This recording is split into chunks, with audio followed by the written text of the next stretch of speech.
Ludus Full Pez.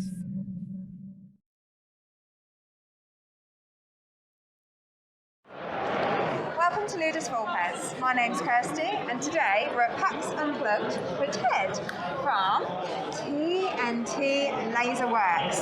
Now, you're here obviously with a beautiful stand for the beautiful laser works, but you're also demoing Sage Stones. That's correct. So, would you like to tell us a bit about Sage Stones? Sure. What inspired it? Absolutely. And how everything's going? Are you enjoying the con? Yeah, absolutely. The con's phenomenal. So we've had a lot of success with a lot of the stuff we have here. And this one's been the most surprising because I had no idea what was going to happen with it. Okay. And so what we have is my game Sage Stones, which is a take on an older game published by TSR back in the 80s called Mage Stones. Okay. And I've taken the rule set and kind of tweaked it a little bit.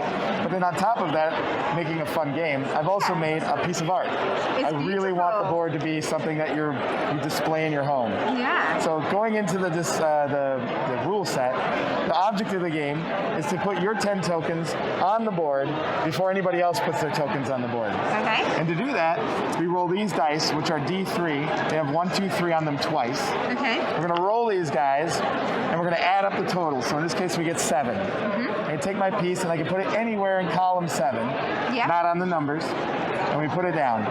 Now the other players are going to do the same thing. They're going to roll the dice, and they're going to put down pieces in whatever number they come up with. And eventually what's going to happen is there's going to be a situation where I have an opportunity to put my piece on top of another piece and make a sandwich. Okay. As soon as you do that, this piece comes out and goes back to the other player's pool. Okay.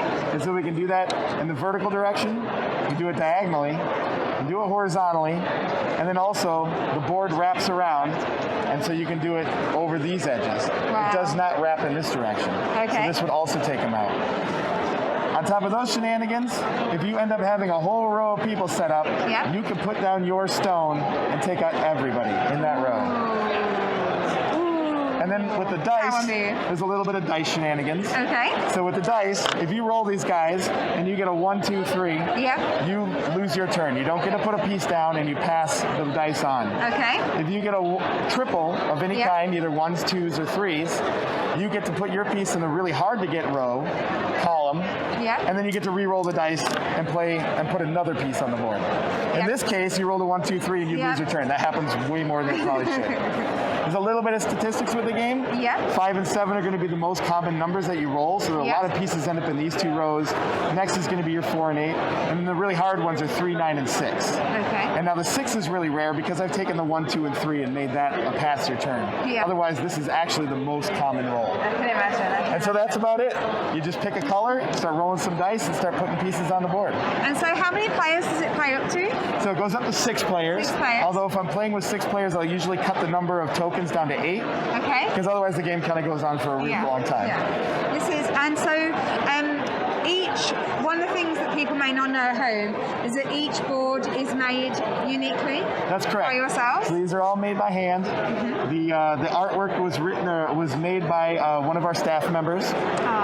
And the wood is from a small business in Wisconsin called American Toy and Furniture, and they custom make these boards for me. Wow.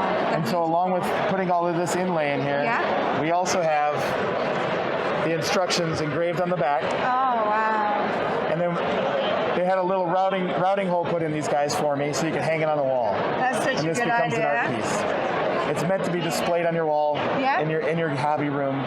That's amazing. Thank you. So if somebody wanted to order one of these from you, and obviously fingers crossed you ship to the UK. Where is it these contact details here? That's correct.